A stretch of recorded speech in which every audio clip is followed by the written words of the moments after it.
Assalamualaikum warahmatullahi wabarakatuh. Bismillahi tawakkaltu 'alallah, la haula wala quwwata illa billah. Asyhadu an la ilaha illallah wa asyhadu anna Muhammadar Rasulullah. Allahumma salli ala sayyidina Muhammadin wa ala alihi wa sahabatihi ajma'ina ma ba'd. Hadirin dan hadirat rahimakumullah.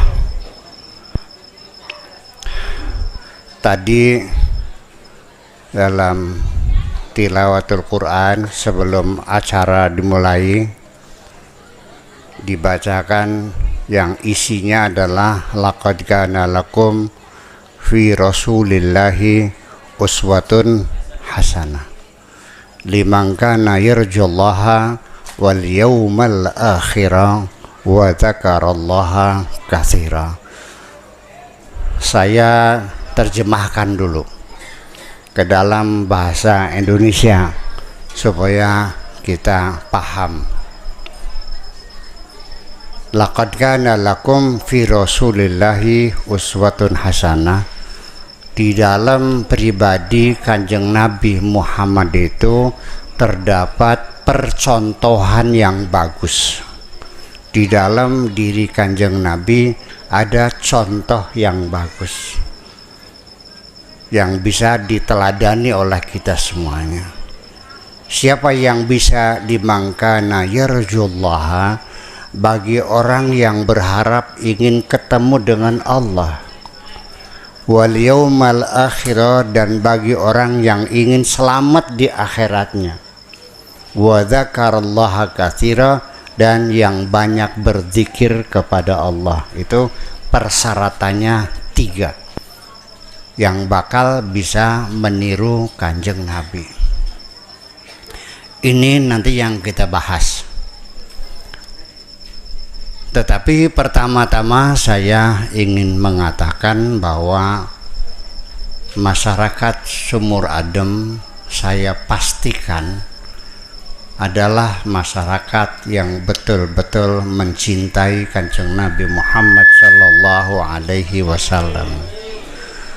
Dari mana buktinya? Buktinya malam ini jam 9 lebih 5 menit ibu-ibu ya ada di halaman, anak-anak, bapak-bapak semuanya meninggalkan rumah, ya kan, kedereng-dereng cari wong kaya nenek mah, iya, hanya untuk ingin mendengarkan cerita tentang Kanjeng Nabi Muhammad.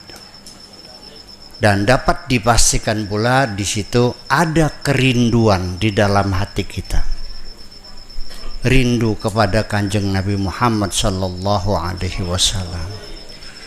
Dan dapat dipastikan sampean semuanya percaya bahwa Nabi Muhammad itu utusan Allah. Percaya? Percaya, yakin. Pernah ketemu di mana? Belum pernah ketemu, merindukan, percaya. Ada yang punya fotonya enggak? Enggak ada. Ketemu belum ada yang pernah. Yang punya kasetnya barangkali enggak juga. Enggak punya kasetnya, enggak punya fotonya, enggak pernah ketemu. Masih ada hubungan famili enggak? Enggak ada. Kok percaya? Ini satu hal yang tidak masuk akal sebetulnya. Orang percaya tidak pernah ketemu, tidak pernah ngobrol, tidak punya fotonya, tidak punya kasetnya, kok bisa sampai merindukan dan jatuh cinta? Kan gak mungkin. Kok bisa terjadi? Ya, nanti kita bahas. Sebaliknya, bapak-bapak, ibu-ibu sekalian, orang Arabnya sendiri yang hidup sezaman dengan Kanjeng Nabi, yang dulunya main bersama, waktu anak-anak main bersama, makan bersama, tidur bersama, main bersama, ya. Dan mereka tahu Kanjeng Nabi itu orangnya jujur, nggak pernah bohong, selalu menolong orang, selalu mendamaikan orang bertengkar, orangnya dermawan, orangnya santun, segala macam sifat kebaikan diakui semua. Dan bahkan yang menjuluki Nabi Muhammad dengan julukan Muhammad Al-Amin adalah orang Mekah sendiri. Ya, tetapi ketika Kanjeng Nabi Muhammad menyatakan dirinya mendapat wahyu dan diangkat jadi Rasul, tidak ada yang percaya. Selama 13 tahun di Mekah, yang percaya bisa dihitung jari, hanya istrinya, ya, terus saudara sepupu, ya, kemudian budak-budak sahaya, itu saja. Hanya beberapa gelintir, itu pun mau dibunuh. Sampai Nabi Muhammad akhirnya mendapat izin dari Allah untuk hijrah ke Madinah. 13 tahun lamanya. Lalu alasannya apa? Disebutkan dalam Al-Quran, mereka itu dalam surat Yasin yang berbunyi wasawa'un alaihim a'andartahum am lam tundirhum la yu'minun. Sawa'un alaihim, mereka itu sama saja. A'andartahum, kau berikan bukti, am lam tundirhum, atau tidak kau berikan bukti, la yu'minun, tetap mereka tidak mau percaya. Kanjeng Nabi membuktikan, aku ini utusan Allah. Kata mereka, mana buktinya kau Rasulullah? Nih batu gue gebuk nih, nanti keluar airnya, silakan pukullah. Nanti setelah saya pukul batu ini lalu keluar airnya, kamu percaya enggak? Mereka menjawab, pukul aja dulu. Iya, nanti saya pukul. Kalau keluar airnya, percaya enggak? Pukul aja dulu. Oke, dipukul, pak, dipukul, cur, keluar airnya. Setelah mereka melihat sendiri batu itu mengeluarkan air, mereka percaya enggak? Enggak.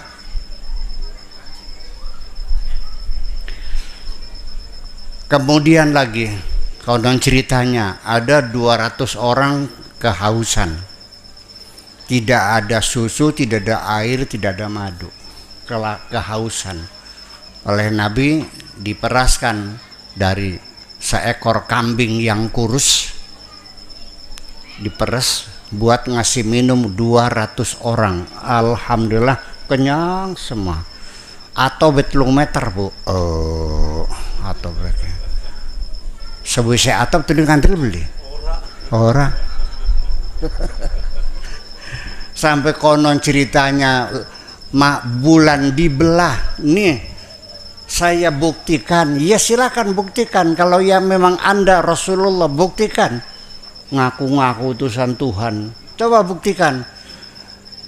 Gue belah nih bulan, silakan. Terus nanti kalau terbukti percaya nggak, belah aja dulu. Setelah Bismillahirrahmanirrahim dibelah bulan itu, mereka melihat sendiri, terus percaya nggak? Enggak. Wangkot temen menusaku ya. Orang sumur adem, ketemu juga tidak, pernah salaman juga tidak. Betul nggak? Punya fotonya juga tidak. Rekaman punya nggak? Nggak juga. Kok percaya? Ini dua hal yang berbeda. Jadi artinya dulu saya pernah ngajar di Libya, jadi guru di sana di Libya, di sekolah SMA lah kalau di sini mah.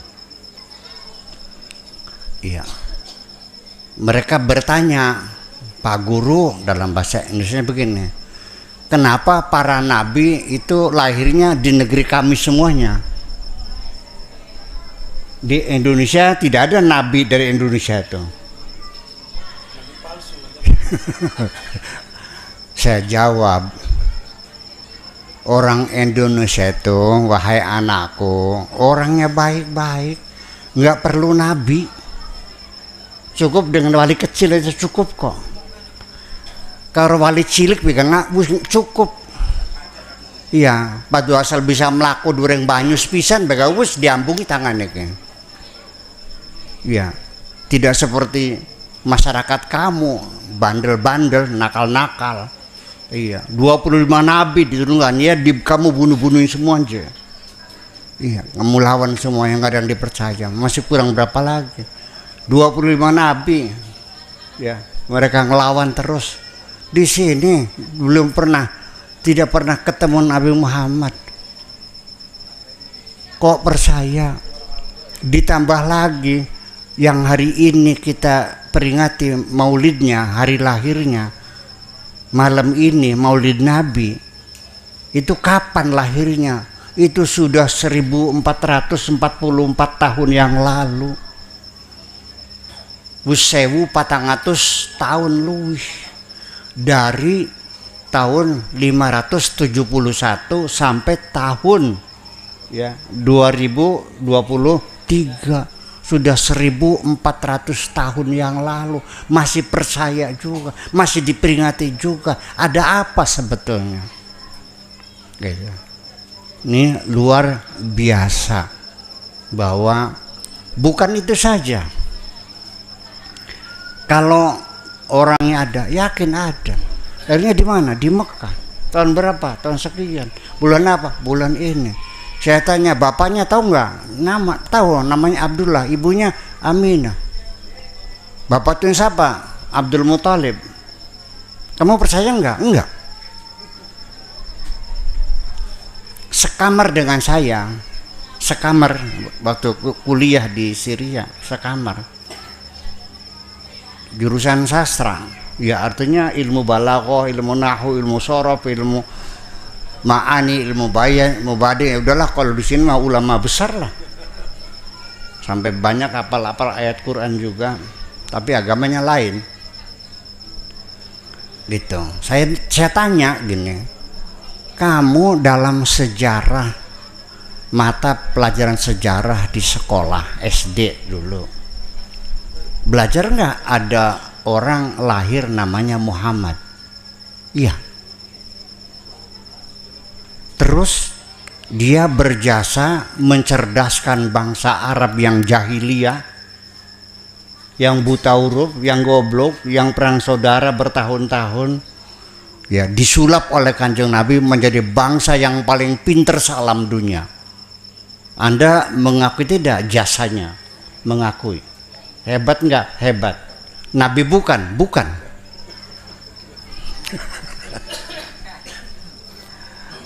Anda belajar enggak sejarah Arab? Bahwa bangsa Arab dulunya perang saudara, bunuh-membunuh, bermusuhan satu dengan yang lain, lalu akhirnya dipersatukan menjadi satu umat besar di dunia. Fa'alafa baina qulubikum wa asbahtum bi ni'matihi ikhwana, menjadi bersaudara, mempersatukan. Jasa ini kamu akui enggak? Saya mengakui. Nabi bukan? Bukan. Wong sumur adem kapan belajar sejarah ya? Iya, tapi ngerti, paham juga, percaya juga kan? Nah, ini satu hal yang aneh. Nah, ibu-ibu sekalian, mungkin itu orang Arab yang sudah lama seperti kita, sudah 1400 tahun lamanya, mungkin masuk akal kalau tidak percaya. Ini keluarganya Kanjeng Nabi Muhammad sendiri, ya paman-pamannya nggak ada yang percaya,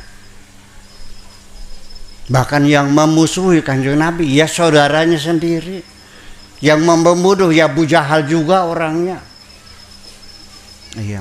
Ada lagi yang teristimewa, salah satu paman Nabi yang paling sayang kepada Kanjeng Nabi, namanya Abu Thalib. Dialah yang melindungi Kanjeng Nabi sejak kecil sampai dewasa, sampai jadi Rasul.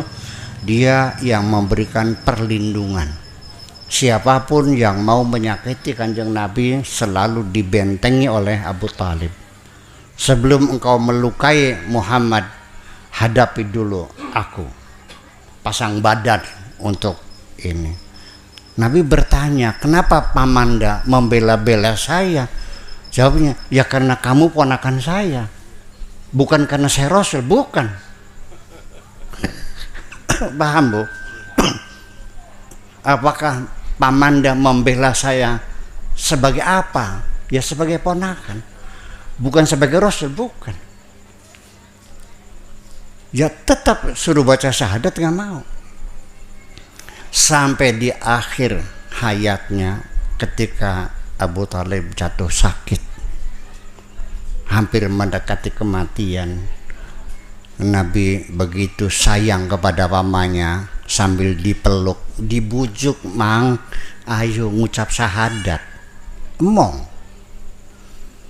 yuk baca syahadat, nggak usah, udah yang pendek aja lah, la ilaha illallah, nggak usah. Sambil dipeluk, sambil dicium, sampai dijilati pusarnya, wudele didilati, dibujuk, tetap nggak usah. Terus di Sumur Adam di sini ada nggak yang wudele didilati Kanjeng Nabi? Langka. Tapi ngandel, itu kan.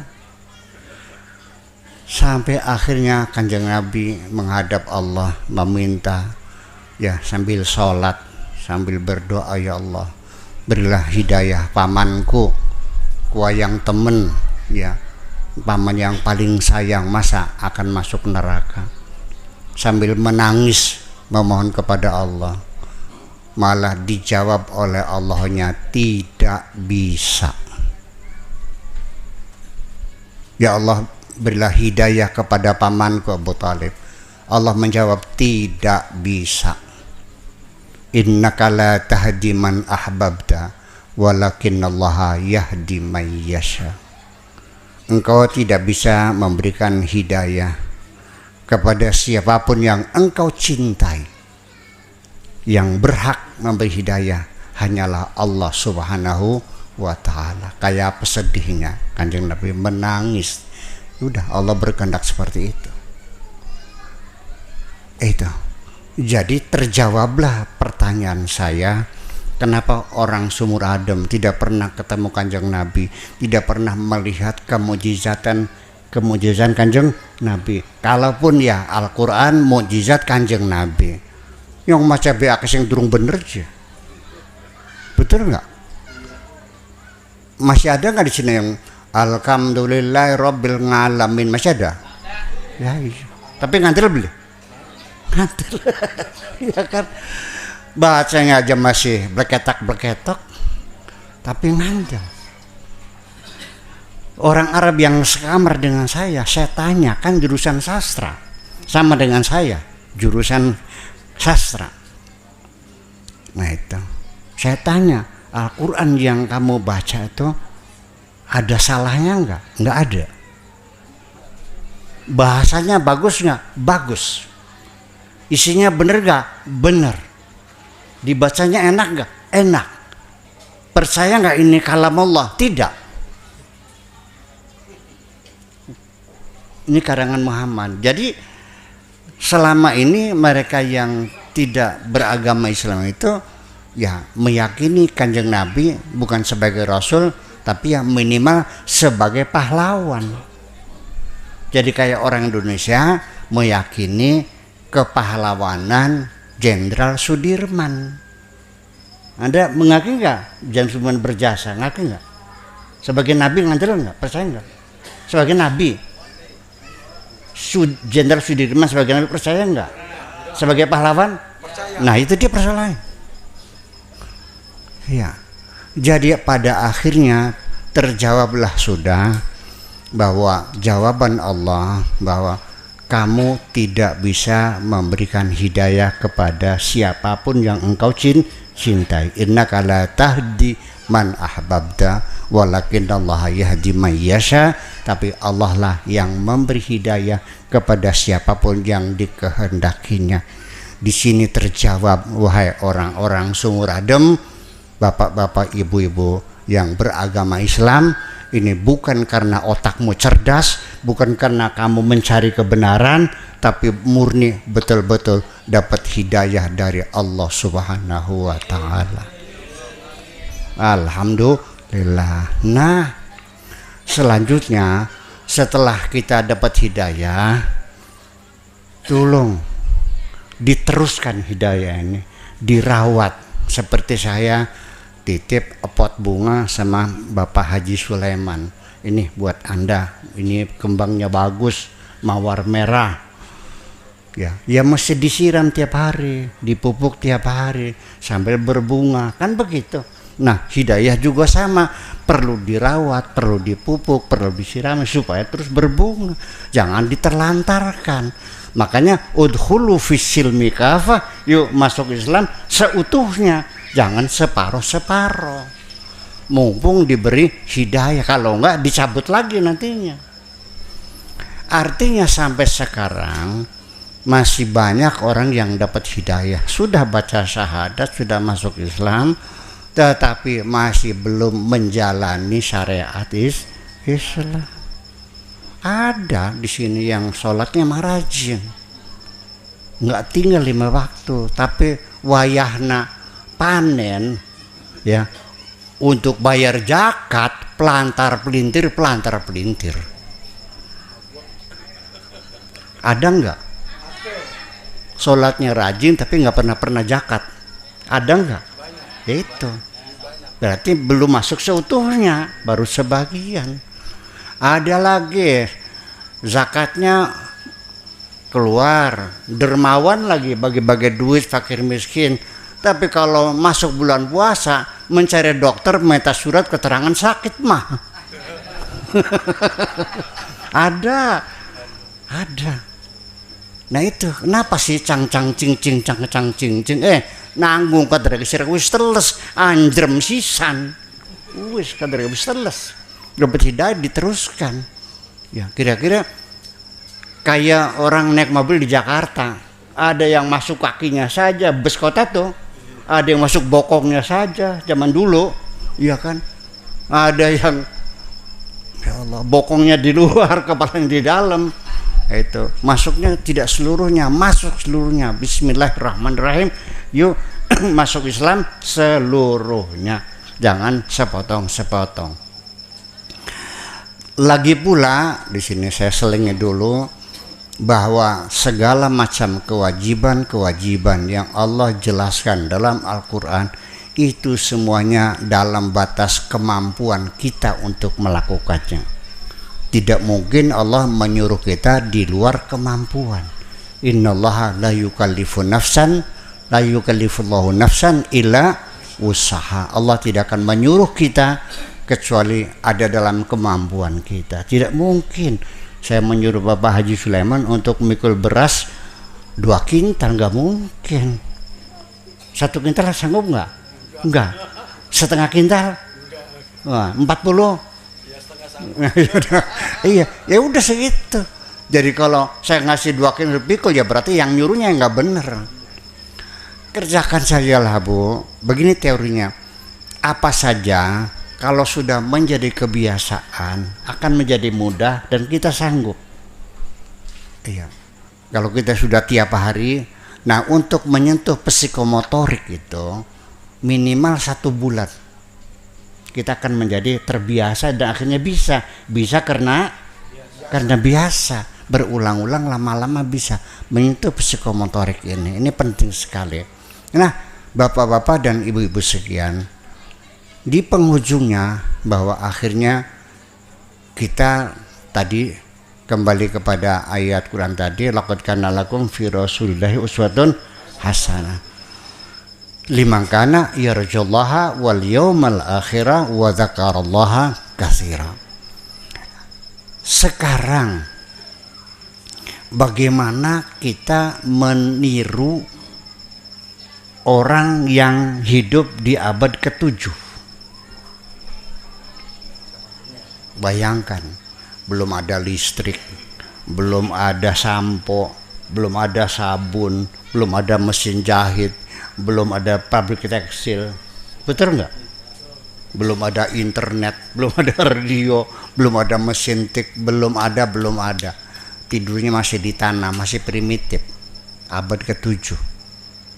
Bayangkan kalau ibu-ibu pengen tahu, yang punya internet diketik aja Jakarta Doe Loe, Jakarta Doe Loe, klik terus di situ Jakarta tahun 1938, Kali Ciliwung, masih mandi pada telanjang Kali Ciliwung, disabet-sabetin di batu tuh nyucinya, ya. Iya kan, orang dagang bakso hanya pakai celana pendek, nggak pakai baju, ya, ngerus bumbunya, dipikul, ya. Orang-orang sepanjang jalan nggak ada yang pakai sepatu, masih nyokor semuanya. Di Jakarta rumah masih pakai welit. Bayangkan tahun 38 saja masih kayak begitu, apalagi tahun 571, apalagi di abad ke-7 Kanjeng Nabi. Kayak apa? Rumahnya belum punya rumah, hidupnya masih pakai tenda, nggak pakai sepatu, ya. Apalagi zaman dulu, saya sendiri dulu waktu kecil, Bu, kalau sikat gigi itu mandi di kali Ciwaringin, bawakan tuh pakai pasir, betul nggak? Kalau di sini pakai babakan bata, ya, belum ada odol. Dulu saya kalau disuruh nenek beli roti di Jati Barang dari Kliwed, Tasmaya, itu belum ada motor, belum ada mobil, ya sepeda juga jarang, jalan kaki. Saya di jalan kaki sepanjang jalan pohon asem, termasuk Sumur Adem nih dulu. Kalau ke Jakarta lubangnya sedengkul-dengkul nih, kayak kubangan binatang kerbau. Bayangkan zaman dulu, baru beberapa tahun, belum lama, apalagi abad ke-7, belum ada apa-apa. Ceboknya juga masih pakai batu, betul nggak? Iya. Lalu kita meniru Kanjeng Nabi, apanya yang ditiru? Nah, ini persoalannya. Ya, jadi yang dimaksud meniru Kanjeng Nabi itu harus secara rasional, secara selektif. Artinya nilai-nilai moral yang bersifat universal itu yang ditiru. Kejujuran, betul? Kesetiakawanan, betul? Apalagi kepedulian sosial, betul? Keadilan, betul? Itu yang kita tiru. Bukan lalu makannya Kanjeng Nabi ditiru, nggak pakai sendok, dibuang sendoknya gitu. Ya punten saja, kalau makan sendirian di rumah nggak pakai sendok nggak masalah. Tapi ketika makan bersama Bupati Indramayu, ya bisa diusir kamu nih, betul nggak? Sendoknya mikir sunah Rasul, katanya sih, gimana lagi?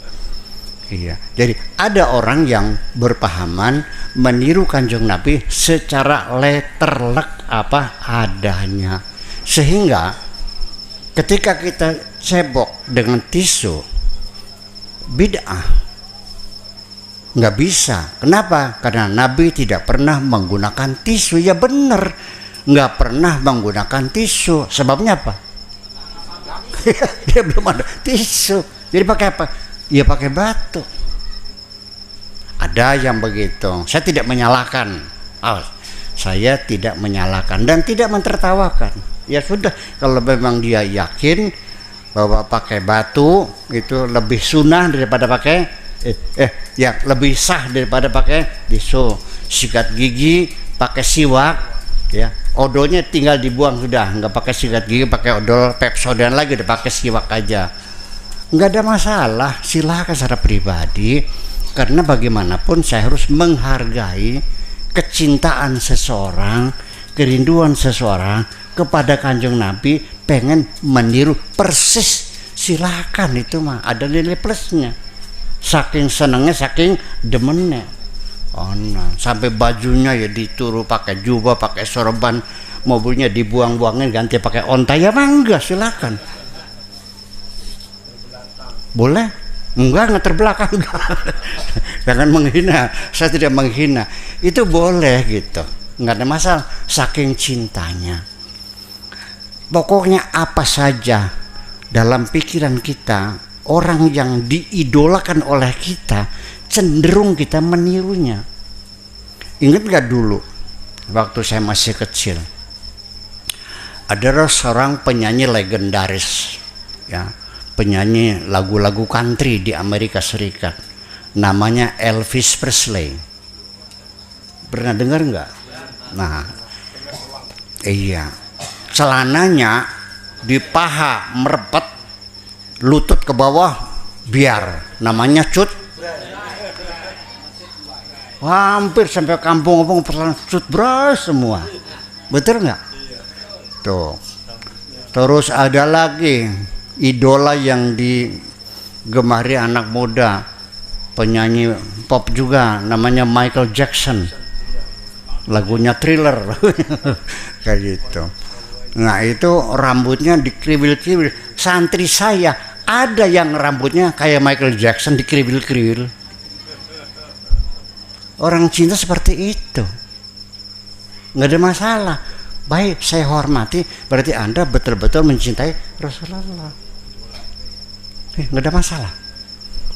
Tetapi ketika ingin meniru secara rasional, ya, meninggalkan cebok pakai batu, pakai tisu, ya jangan dibilang bid'ah dong. Itu aja kok, betul nggak? Iya. Jadi orang yang sikat gigi pakai Pepsodent jangan dibilang bid'ah. Dengan alasan Nabi tidak memberi contoh. Itu kan bid'ah. Nabi kan pakai siwak. Waduh, ya kalau kita diajak berpola hidup abad ke-7 ya bingung saya. Itu. Jadi biarkan saja ada orang-orang yang otaknya di abad ke-7, kakinya menginjak abad ke-21. Otaknya tersangkut di abad ke-7, kakinya menginjak abad ke-21. Nggak ada masalah. Dia hebat, dia mencintai Rasulnya, ya sudah silakan go ahead. Gitu. Tapi tolong kalau makan pakai tangan, ya jangan dilakukan ketika Anda diundang oleh bupati, oleh gubernur, oleh presiden, ya jangan dong. Betul nggak? Ya iya. Habis minum terus kumur-kumur, kaprut leg gitu kan jijik jadinya tuh. Lah iya masalahnya.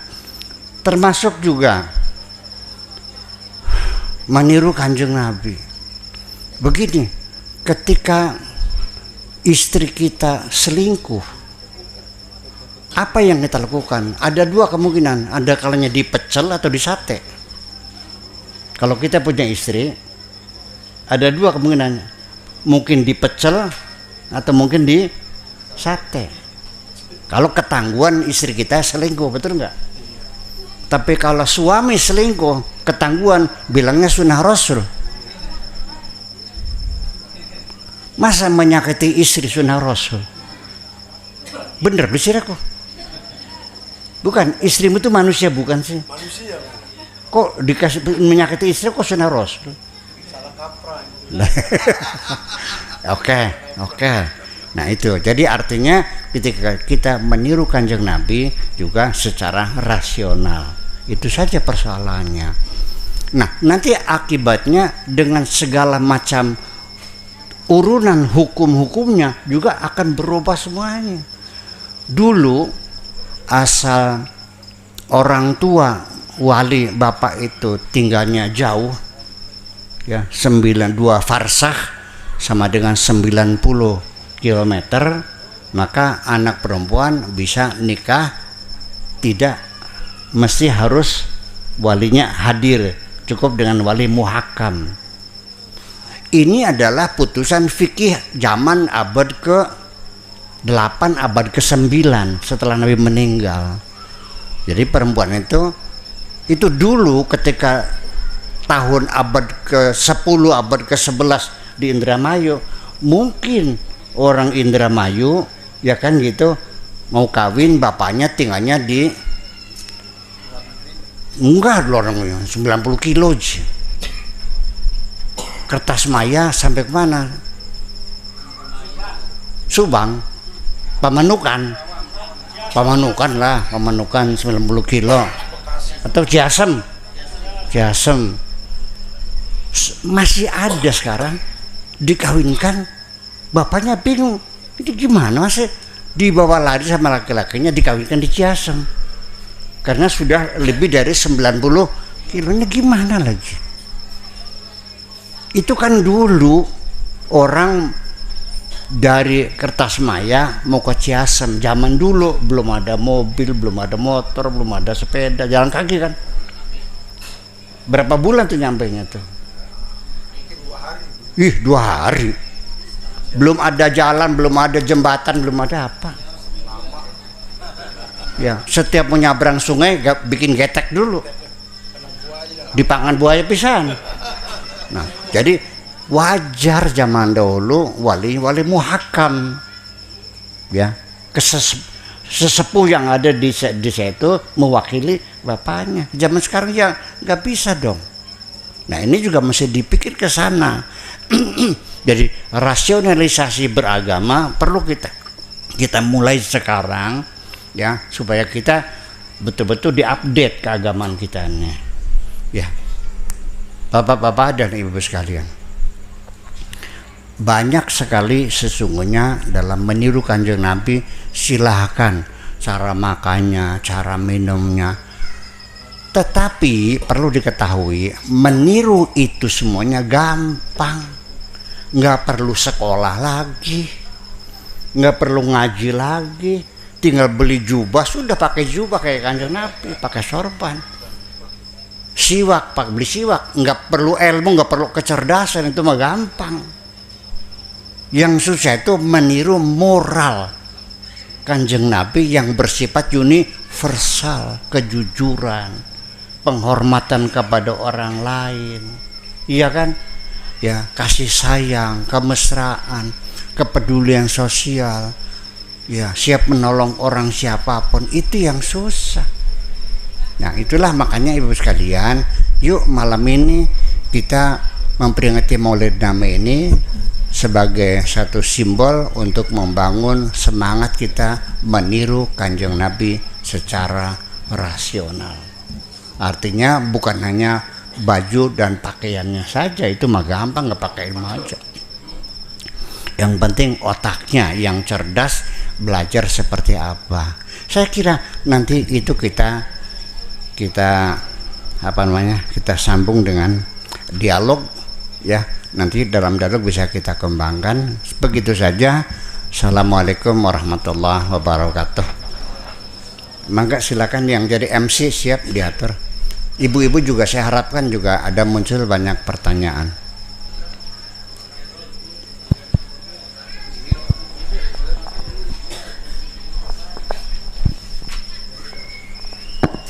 Cek.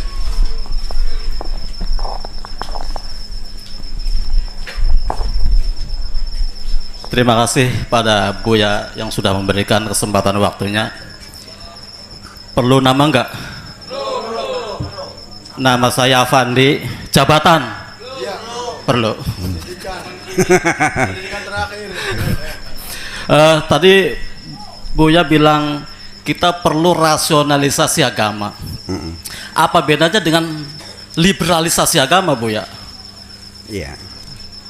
Sebab batasnya sangat tipis. Bukankah tidak semua agama itu rasional, itu kan? Tidak semua agama itu rasional. Banyak agama itu bersifat dogmatis, gitu kan. Terima kasih pada Buya. Ya. Rasional itu menggunakan rasio, menggunakan akal. Kalau literasi menggunakan literal. Jadi ini Islam tekstual, ini Islam rasional. Itu bedanya. Tekstual dan kontekstual.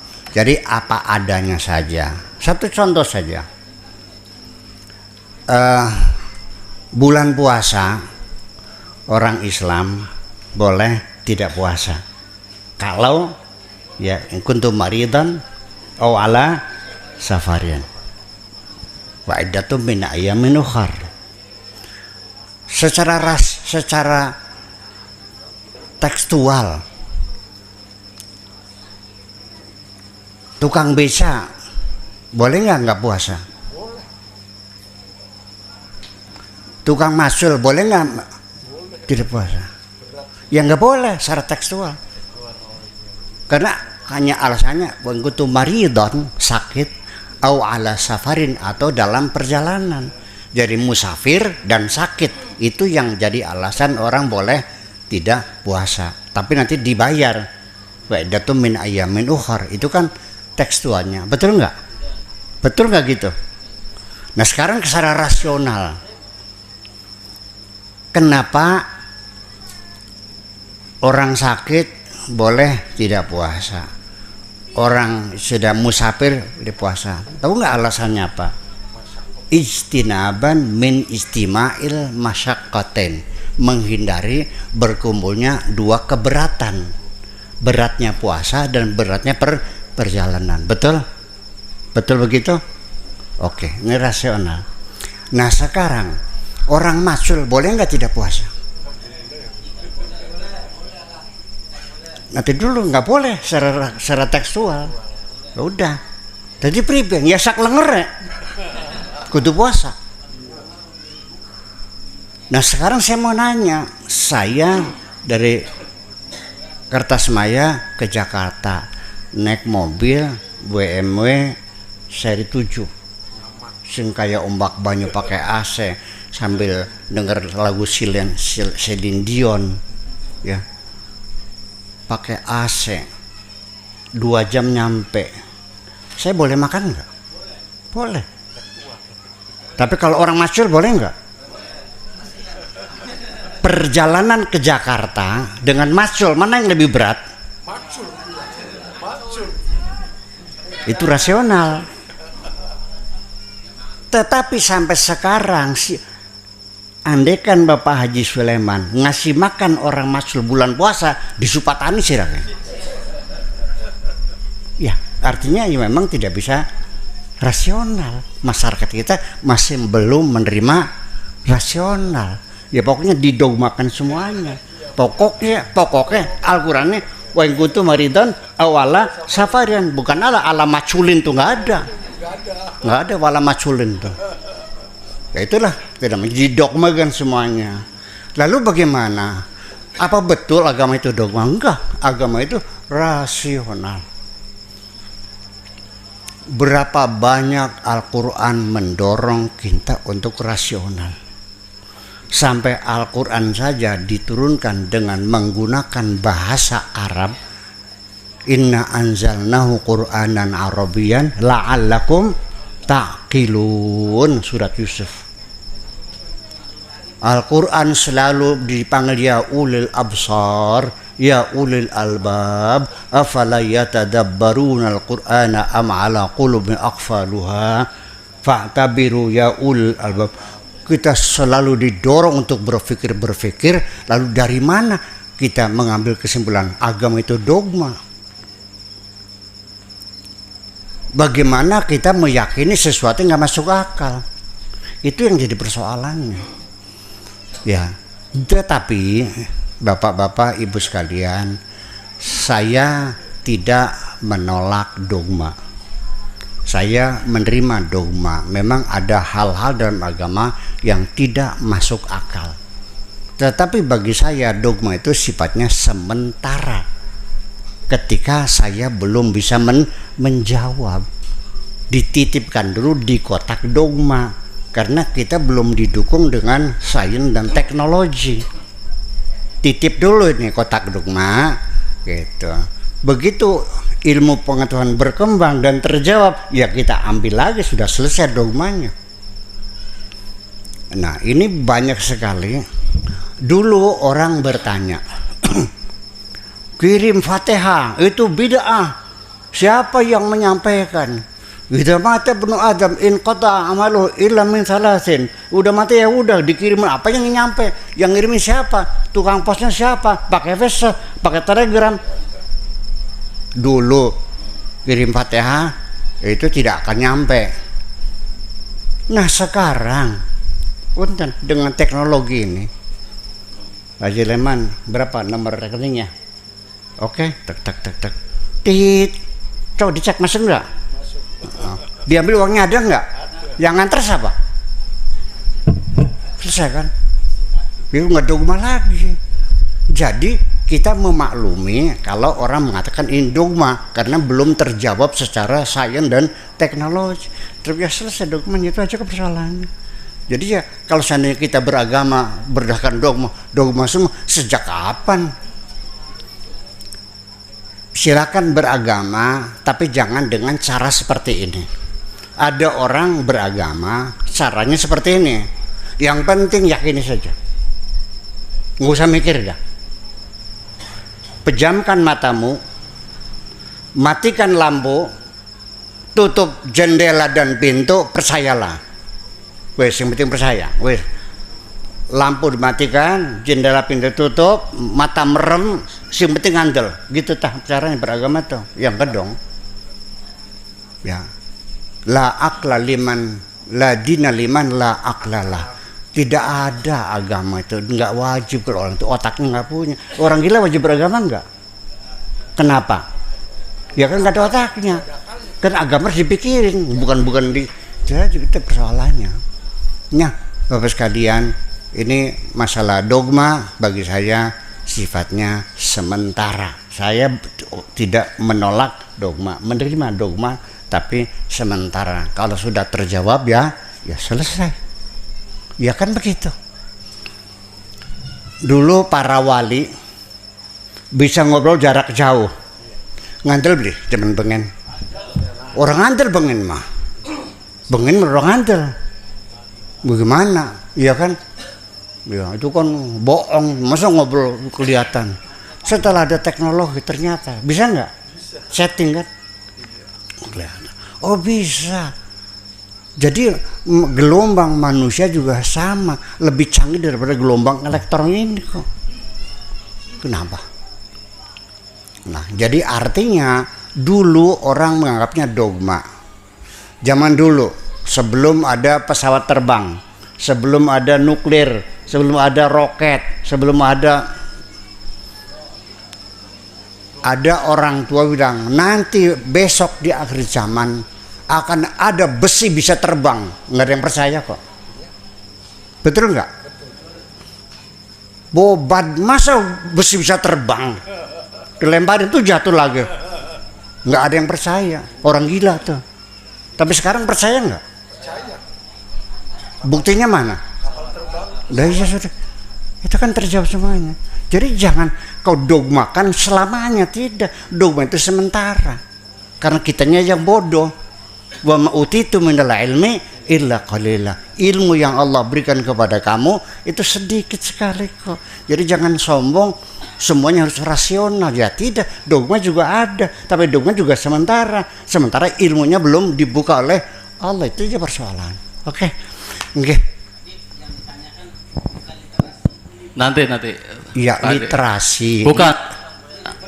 Tadi pertanyaan saya itu, Bu ya. Bedanya tipis antara rasionalisasi agama dengan liberalisasi agama. Bukan liberalisasi. Sebab begini Bu ya, banyak kan kelompok-kelompok muda intelektual yang taruhlah JIL gitu kan, jaringan Islam liberal, dianggap sangat ke kanan gitu. Kalau tidak disebut kiri gitu kan. Oke. Tidak diterima oleh. Nanti dulu Bu ya. Dan di Nahdlatul Maram sendiri yang kapasitas Buya selaku ketua Nahdlatul Maram tidak menerima referensi yang bukan muktabaroh itu kitabnya.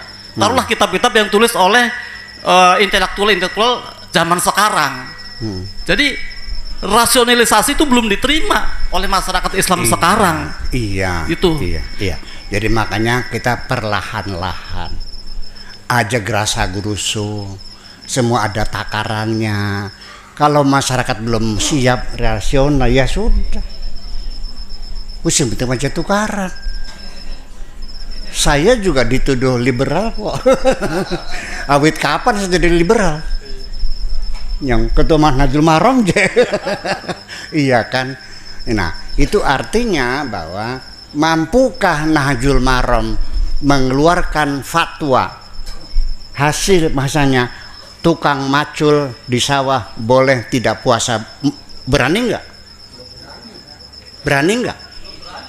Secara rasional capek mana orang macul sama orang pergi ke Jakarta pakai mobil sedan? Kenapa orang naik ke Jakarta boleh tidak puasa, orang masuk tidak boleh? Nah ini kan rasional. Tapi sekarang masih belum waktunya untuk mengeluarkan fatwa seperti itu. Nantinya dituduh liberal. Itu persoalannya. Gitu. Jadi saya sendiri juga sebetulnya makna liberal sendiri dalam pikiran Anda seperti apa? Saya ingin mendengarkan. Apakah liberal itu tidak beragama? Atau mau sholat boleh, tidak juga boleh gitu? Atau hajinya daripada ke Mekah lama sudah ke Panguragan aja gitu? Zaitun. Apa itu liberal tuh begitu? Iya. Ya saya kira itu aja persoalannya. Kita masih berhati-hati, jangan bikin gaduh di masyarakat. Padahal saya ngomong hati-hati kok. Hanya orang aja yang motong-motong video saya. Ya, saya ngomong hati-hati kok. Saya ukur gitu. Ya, itu. Dan semuanya ada landasan. Marojiknya ada. Dasar kamunya belum baca.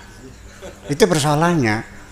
Saya dituduh liberal segala macam karena saya mengatakan bahwa Kanjeng Nabi Muhammad itu ketika menaklukkan kota Mekah, para sahabat menghancurkan berhala-berhala. Begitu mereka masuk, di dalamnya ada gambar Nabi Musa, ada Nabi Isa digendong oleh Siti Maryam. Kata Nabi, hapus semuanya kecuali ini, jangan dihapus. Itu cerita apa adanya. Itu adanya di kitab Akhbaru Makkah Al-Waqidi, ada di Tarikh Islam Imam Ibnu Hisham, ada di kitab Fathul Bari Syarah Bukhari. Itu ada di kitab-kitab besar, ada semuanya. Kiai punya kitabnya semua. Mereka kaget, berarti mereka tidak baca buku itu. Itu persoalan. Saya kirimkan ke MUI, bukunya ada. Ya, ini ada. Jadi saya itu tidak ngarang. Ada marjinya, ada kitabnya pribadi. Ya, saya kalau tidak bisa baca kitab, tidak mungkin saya jadi ketua Najul Maram. Betul nggak? Ya iya. Saking di setiap YouTuber, para kiai, di belakangnya lemari kitab, ya kan? Itu saya lihat bukunya ada, Fathul Bari itu ada di rumah kiai itu. Begitu saya cerita Nabi Muhammad marah begitu, mereka kaget. Berarti nggak baca kan? Kalau nggak baca, yang salah siapa? Yang ngebaca. Itu aja persoalannya ya. Oke. Nggak lanjut tinggal.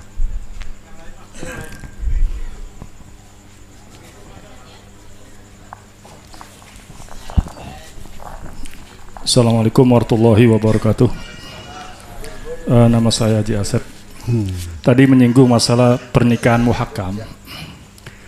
Di negara kita yang namanya wali hakim adalah yang diangkat oleh negara dan ditetapkan oleh pengadilan agama. Sekarang ini, di era sekarang ini ada seorang ustadz yang ditokohkan, dikiaikan oleh masyarakat, seringkali memposisikan dirinya sebagai wali hakim ketika wali itu tidak ditemukan atau jauh karena kerja di lautan atau memang walinya kurang setuju dengan pernyataan itu. Bagaimana pandangan Buya? Terima kasih. Assalamualaikum warahmatullahi wabarakatuh. Ini menjadi muskilah ya sekarang. Yang paling mengenaskan bagi saya, ini sekarang banyak anak-anak ngelawan sama orang tua.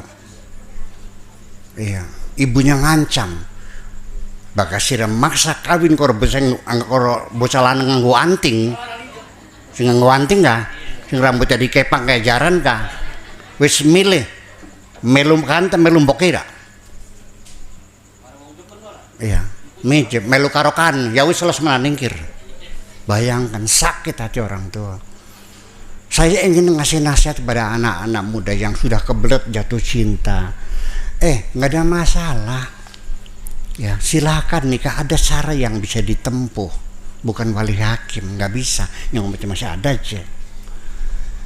Kalau orang tua mau tidak setuju, silakan kamu bikin surat pernyataan bersama dengan kekasihmu, ditujukan ke pengadilan. bahwa kami berdua sudah saling mencintai dan tidak mungkin saya hidup tanpa kekasihku ini. Orang tua kami tidak setuju, mohon pertimbangan ya, dicabut perwaliannya. Namanya wali adol, bukan wali hakim, wali adol. Ya, nanti orang tuanya itu dipanggil oleh pengadilan. Ibu mau dikawinkan enggak Bapak? Enggak. Ya, dinasihati enggak juga. Oke, 3 kali.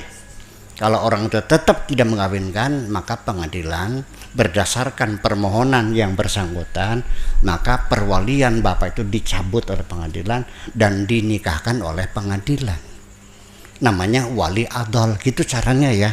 Jangan dibawa ke Ciasem atau oleh wali hakim sembarangan gitu.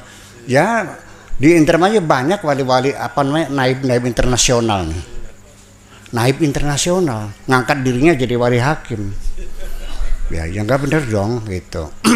Jadi wali hakim itu adalah tidak memerlukan keputusan ya mengangkat, tapi itu sudah regulasinya ada. Yang hakim itu apa maksudnya? Orang salah paham lagi, dikiranya hakim pengadilan. Hakim itu kepala negara. Jadi orang anak perempuan yang lahir tanpa bapak, anak janda, kalau mau kawin itu walinya Gus Dur. Ketika presidennya Gus Dur. Nah sekarang walinya dari Pak Jokowi. Jadi ketika menikahkan itu tidak perlu diangkat lagi, tidak perlu SK baru. Itu sudah otomatis, presiden sibuk diserahkan kepada menteri, menteri sibuk serahkan kepada kanwil, kanwil sibuk serahkan kepada Kakandepag atau Kamenag ya, Kakamenag sekarang mah Kakamenag melimpahkan kepada kepala KUA. Itu sudah otomatis, tidak perlu SK lagi. Nah, nanti ketika kepala KUA yang bersangkutan berhalangan, itu tidak boleh minta tolong kepada KUA kecamatan, nggak boleh, mesti dikembalikan lagi ke Kakamenag. Nanti Kakamenag yang di Indramayu baru memerintahkan naib di kecamatan yang ada waktu. Kemudian lagi ini ada Pak Lebe nggak? Ada. Saya kasih tahu Pak Lebe, kalau menikahkan wali hakim, tolong mapnya jangan dikewer-kewer, diceritakan kepada orang ada wali hakim, itu rahasia. Jangan kau ceritakan kepada siapapun. Yang tahu hanya Pak Naib sama Pak Lebe sudah. Jangan dikasih tahu. Malu dong. Ya, jadi anak jadah. Masa gitu caranya? Itu konfidensial, sifatnya terbatas. Yang tahu hanya Pak Naib dengan Pak Lebe, Mapaku tahu. Itu wali hakim gitu. Nah, kasusnya lagi ibu-ibu sekalian, ini yang kesulitan wali hakim nih. Dia anak pungut sejak kecil. Kata Pak Naib, ini yang mengawinkan bapak asli. Ya tapi ini kan saya pelihara sejak kecil. Saya mengawinkan, bapak angkat, nggak bisa, bertengkar. Saya bilang, Pak Naib, kenapa nggak cerdas sih? Ngapain bertengkar dengan masyarakat? Kita kan ngomong masyarakat, kalau belum siap ya udah, ya kan? Gini aja, gimana? Kamu bawa anak perempuan itu dengan lelaki yang dikawinnya, ya kan begitu?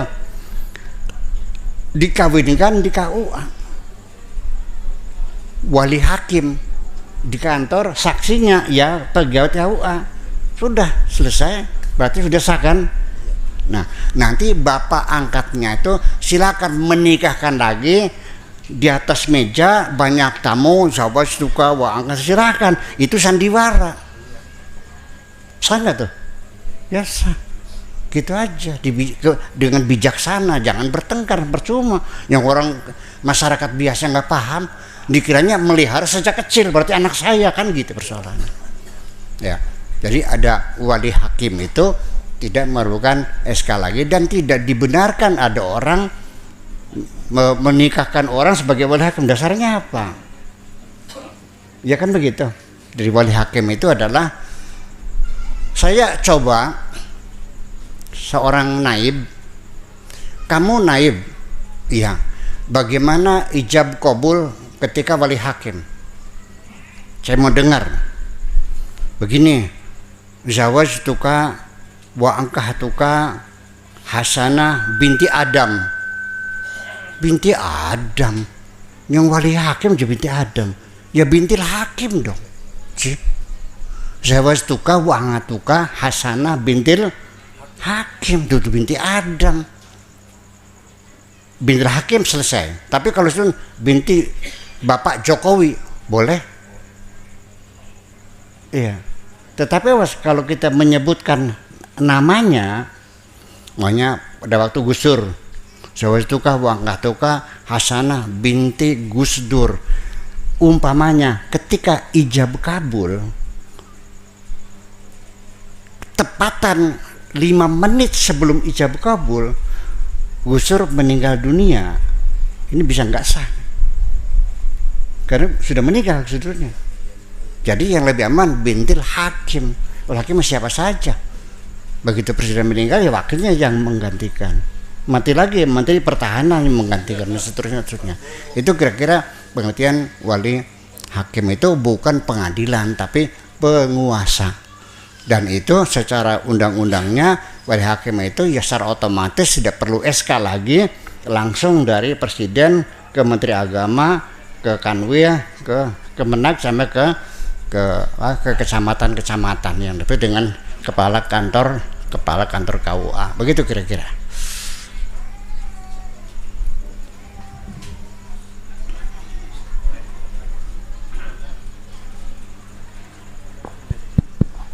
Izin Bu ya, ada satu lagi boleh? Boleh. Assalamualaikum warahmatullahi wabarakatuh. Waalaikumsalam. Minta maaf Bu ya, ada pertanyaan dari masyarakat. Seandainya ada orang mau menikah, perempuan mau menikah, ini padahal walinya masih ada. Walaupun orang tuanya sudah meninggal, ada apa? Wali. Bapak, ya ada wali, ada penggantinya lah gitu. Ada kakaknya, Ada ini ya, pamannya atau apa itu. Bapak tuanya ya. Dia karena merasa kemungkinan dia kayak tidak mengakui gitu, terpaksa dia menikah pakai wali hakim. Gimana hukumnya? Iya. Terima kasih. Ya begini, ini terjadi tapi jangan disebutin namanya ya. Terjadi karena saya mengawinkan saya. Si perempuan ini kan ditanya, kamu bapaknya ini? Bukan, ini bapak angkat. Oke. Bapak tua ada enggak? Enggak ada. Mamang ada enggak? Enggak ada. Kakak atau adik laki-laki yang sebapak atau kandung enggak punya di Petanggal. Oke. Kita kawinkan. Ya kan gitu. Pak Naib yang mengawinkan. Kan wali hakim. Pak Naib yang mengawinkan. Oke. Setelah menikah, ternyata dia masih punya paman, saudaranya bapak, tinggalnya di Sumatera, jauh. Ingat, ya terpaksa kita kawinkan lagi. Ya, karena perkawinan pertama nggak sah karena masih punya wali, kita kawinkan lagi. Ya kita musyawarah dengan kiai-kiai di Kertasmaya gimana? Ya udah kawinkan lagi aja. Jadi dipanggil pamannya, langsung dia mengawinkan lagi. Iya. Jadi saya kawinkan keponakan saya, si nama Hasanah, anaknya bapak ini saudara kandung saya, dengan mas kawin sekian, diulang lagi. Itu yang terjadi. Nah ini seringkali pernikahan begini. Nanti yang jadi kasus ketangguhan nikah itu tidak sah setelah dia punya anak. Nah, gimana anaknya? Anak janda bukan? Bukan, anak bergola. Anak saya juga bukan, anak ini. Dan ibu-ibu sekalian, ini mumpung pengajian penting sekali. Di Indramayu nih banyak suami kawin lagi, tapi kawin tersembunyi, ya kan? Tidak bilang istri tuanya yang nggak tahu, anak nggak tahu. Ini meninggal dunia. istri tua punya anak, istri muda punya anak, tidak saling mengenal. Ini anak laki-laki dari istri tua dengan anak perempuan istri muda jatuh cinta, kawin. Terjadi. Pak Naibnya juga kurang cerdas juga. Siapa namanya? Kasan. Oh iya. Suami kamu Kasan. Oh namanya bapak sama, jamunya pada berani. Namanya Hasan juga. Dikawinkan. Ternyata ngomong-ngomong, ternyata dia itu anak istri muda, yang ini anak istri tua. Bayangkan. Terus gimana? Ya udah dibatalin. Bubar, sudah selesai. Anaknya ya sudah, anak subhat namanya.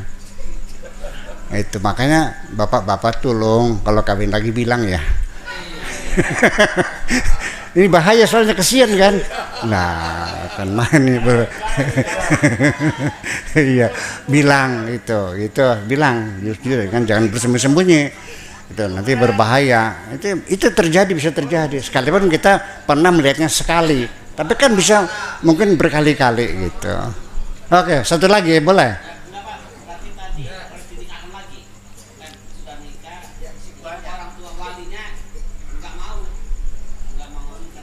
Iya, dipanggil pengadilan. Iya, kayak pengadilan, Pak, ini anakmu sudah saling mencintai. Khawatir nggak kalau dia bunuh diri?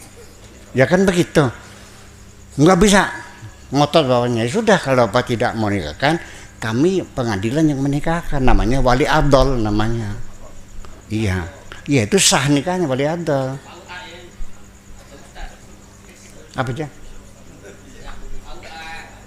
Bukan di pengadilan mengajukannya, itu kewenangannya bukan, kau nggak bisa menikahkannya, ya ke pengadilan yang menikahkan, namanya wali adol, yaitu ada SK pencabutan perwalian orang tua, ada keputusannya, kami nikahkan sendiri.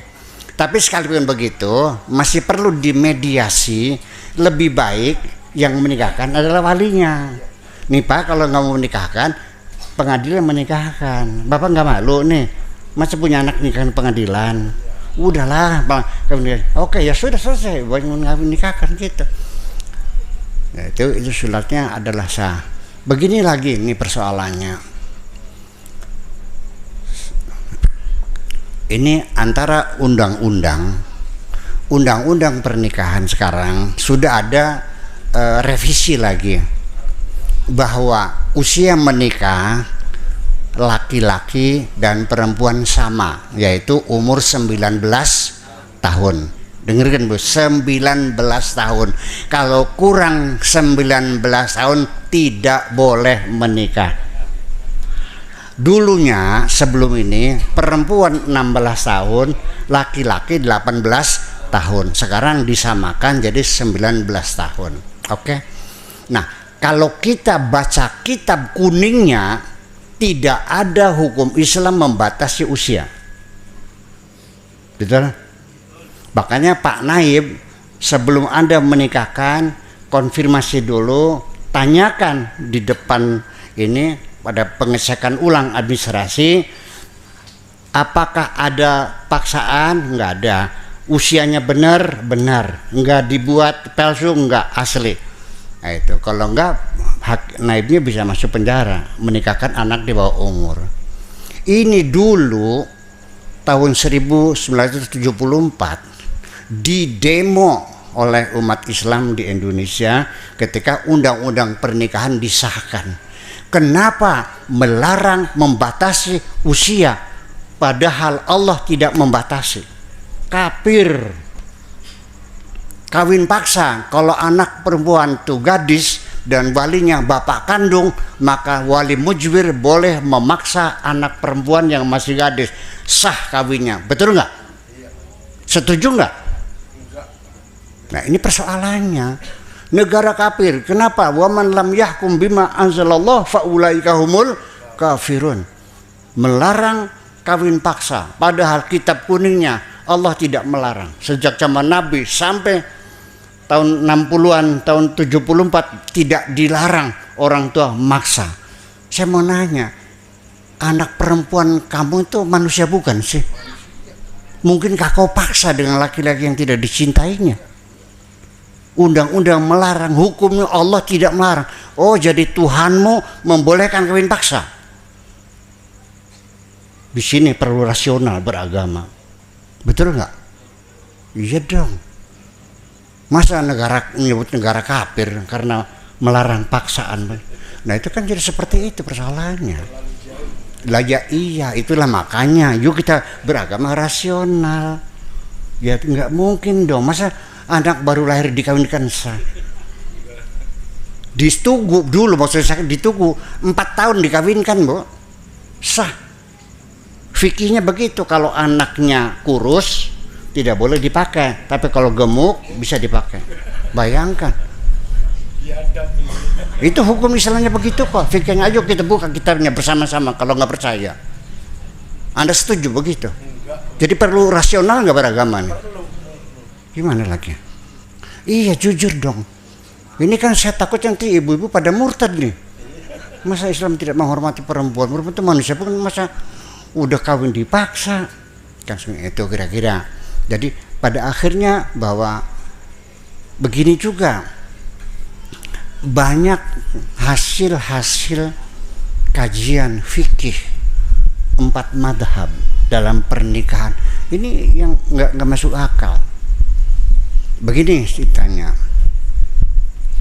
ada seorang perempuan, suaminya pergi lalu tidak pulang-pulang sampai 2 tahun.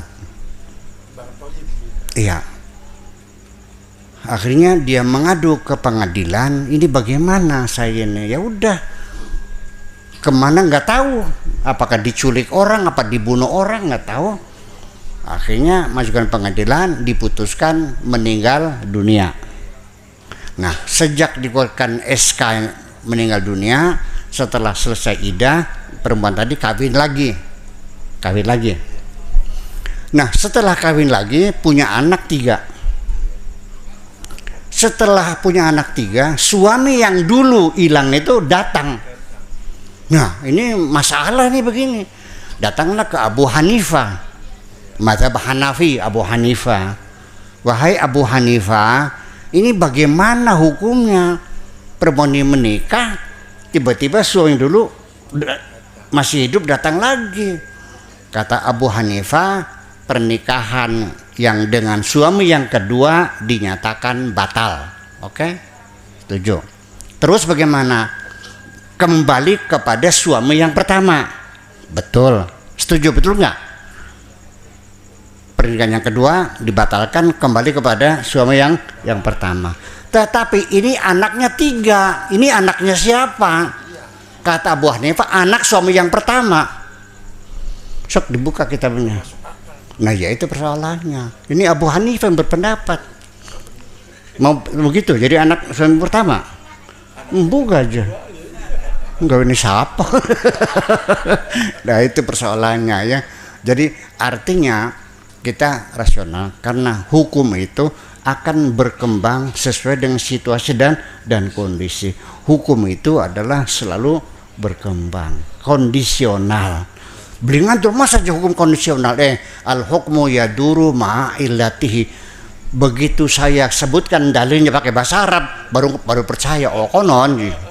Padahal mah kondisional itu ya al hukmu yaduru ma'illatihi.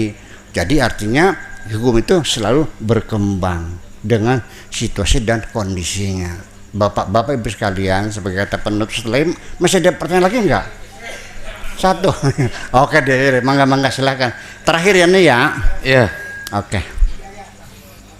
Assalamualaikum warahmatullahi wabarakatuh. Waalaikumsalam. Yang sering saya dengar ketika dalam pernikahan, bahasa Indonesianya seperti ini. Saya kawinkan dan saya nikahkan Syarif Mudaim kepada sabar Rabin. Oh dikit sabar Rabin. Syarifah. Ulangi. Saya nikahkan dan saya kawinkan Syarif Mudaim dengan Syarifah dengan mas kawin bla bla bla bla. Dibayar kontan. dalam bahasa tadi yang dikawinkan itu adalah sarip mudaim, bukan saripah. Ya, saya kawinkan dan saya nikahkan sarip mudaim dengan saripah. Atau yang benar gimana Buya? Ya. Apakah yang dinikahkan itu sarip mudaim atau yang dinikahkan itu saripah? Ya. Terima kasih. Wassalamualaikum warahmatullahi wabarakatuh. Waalaikumsalam. Ini terakhir ya. Ya gini, bapak-bapak dan ibu sekalian, awal kekeliruan ini adalah dari pengetahuan ilmu nahu dan sorob. Makanya Naib mesti ngaji lagi nahu sorobnya. Karena sebetulnya Kementerian Agama tidak punya juklak dan juknis untuk ijab kabul berbahasa Indonesia. Adanya bahasa Arab. Nah, bahasa Arabnya adalah berbunyi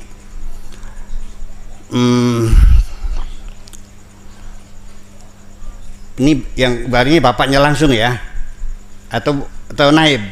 Oke, Naib deh. Saya itu paling sering mengawinkan orang karena bapaknya minta kepada saya untuk taukil pada saya. Nah, ketika itu saya sering melihat orang mengawinkan karena bahasa Arabnya zawajtuka wa angkahtuka Fatimata binti Hasan muwakkili bimahri kada wa kada halan. Diterjemahkannya, saya nikahkan dan saya kawinkan kamu dengan Fatimah, anaknya Pak Hasan, yang telah mewakilkan kepada saya dengan mas kawin sekian. Itu kelihatannya pas terjemahan tuh. Zawajtuka Hasanah, saya nikahkan kamu dengan Hasanah, pas. Di sini karena tidak belajar nahu, bahwa zawajtuka domir muttasil situ adalah sebagai maf'ul tsani. Maf'ul awalnya adalah hasanah. Jadi zawajtuka hasanah bukan saya nikahkan kamu dengan hasanah, tapi saya nikahkan hasanah dengan kamu. Ya. Kalau kita bikin domirnya munfasil, maka berbunyi zawajtu hasanah iyaka. Ya, karena mutasil maka qaddimil ittisala, domir mutasil itu harus didahulukan daripada isim zahir.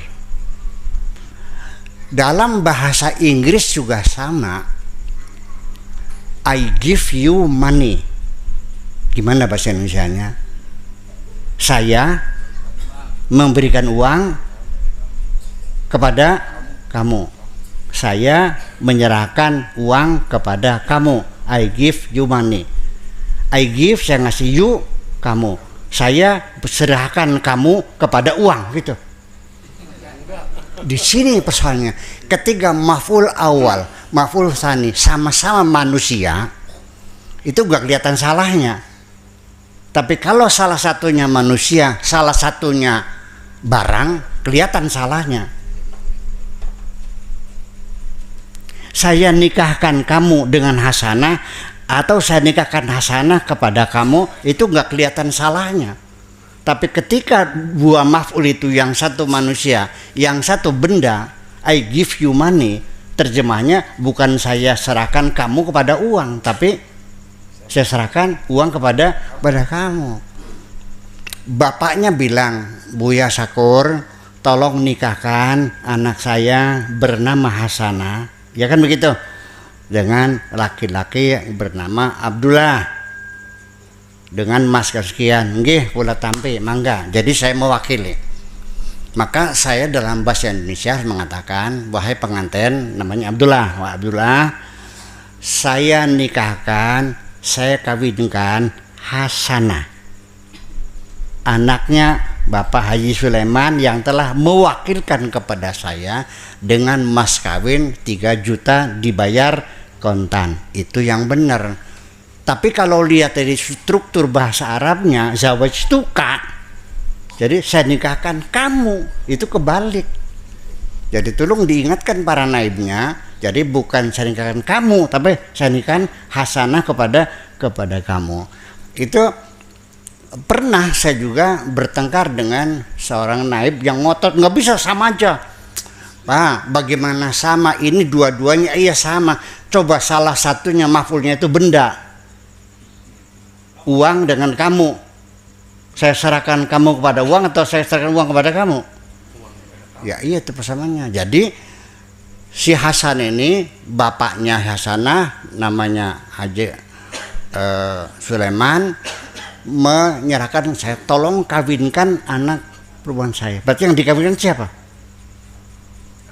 Nah iya, anaknya Sulaiman yang namanya Hasanah. Kepada siapa dikawinkannya? Kepada Abdullah, kan begitu. Nah itulah persoalannya. Jadi ini penting sekali. Punten ini mah, saya mohon dengan hormat yang jadi naib, kalau kurang pengetahuan nahwu dan sorobnya, cobalah belajarlah sedikit-sedikit mah supaya tidak keliru. Kemudian lagi, mumpung ingat lagi, ini sering kali mas kawinnya ini 3.250.036 rupiah. Bahasa Arabnya gimana? Nggak ngerti. Karena al-adad dalam ilmu nahwu itu bolak-balik. Kalau ma'dudnya itu mudakar, adadnya harus muannas, salah satu rijal. Kalau perempuan salah satu nisa jadi salah satu. Kalau rijal salah satu. Iya. Kalau jumlahnya sudah belasan itu jadi tamyiz jumlahnya.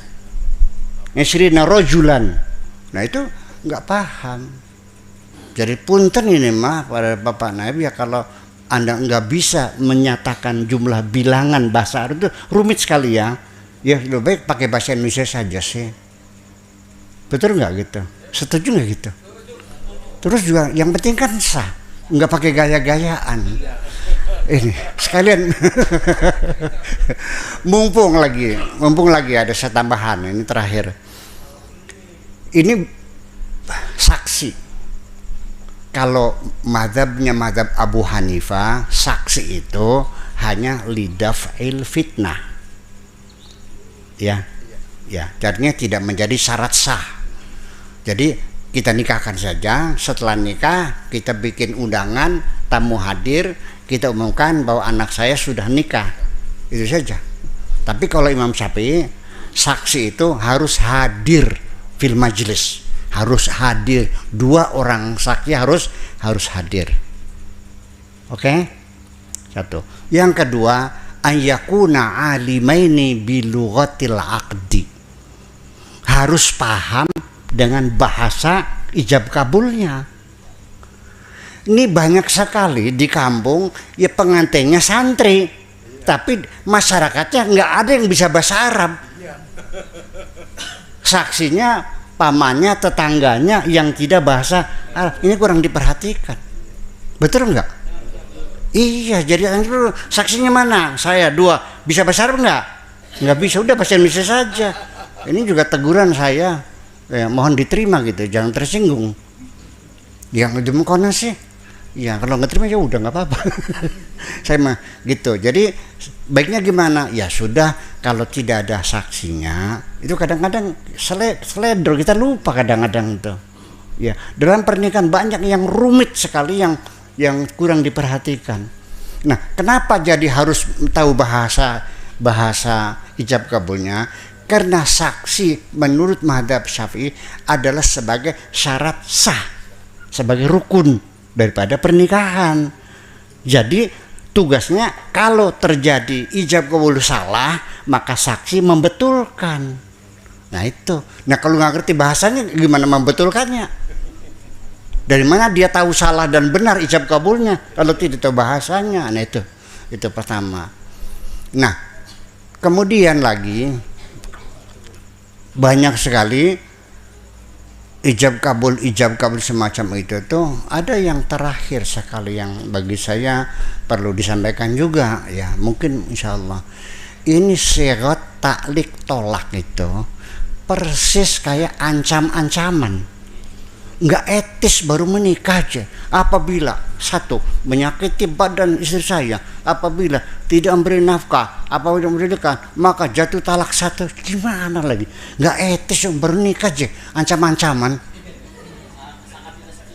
Iya, sigot talak tolak itu tidak disunahkan, malah makruh sebetulnya mah. Iya, jadi yang baik bukan sigot talik tolak seperti itu. Setelah nikah itu ada surat perjanjian setia. Ya, setelah saya menjadi suami Hasanah, saya berjanji, inilah pernikahan saya yang pertama kali dan yang terakhir kali. Dan saya berjanji ingin membahagiakan istri saya lahir dan batin. Kan enak jadinya. Apabila jatuh talak satu, belum sudah talak-talakan, gimana lagi? Nah, tapi saran saya ini belum mempan, ini masih belum diterima. Ya terserah, mau terima silakan. Namanya juga orang usul. Kira-kira diterima enggak nih? Iya, saya mau usul terima silakan. Wa man syaa falyu'min wa man syaa falyakfur. Ngandel sorok belia wis kapiasem teman. Nah gitulah kira-kira, dan mudah-mudahan ya dengan peringatan Maulid Nabi ini Allah berikan hidayah kepada kita semuanya. Amin. Maka sarang-sarang bismillahirrahmanirrahim. Rabbana auzi'na an nashkura ni'mataka allati an'amta 'alaina wa 'ala walidayna wa an na'mala salihan tardah wa adkhilna bi rahmatika fi 'ibadika salihin. Rabbana atina fid dunya hasanah wa fil akhirati hasanah wa qina adzabannar. Wa sallallahu ala sayyidina Muhammadin wa ala alihi wa sahabati ajma'in. Subhana rabbika rabbil izzati amma yasifun wa salamun alal mursalin walhamdulillahi rabbil alamin. Assalamualaikum warahmatullahi wabarakatuh.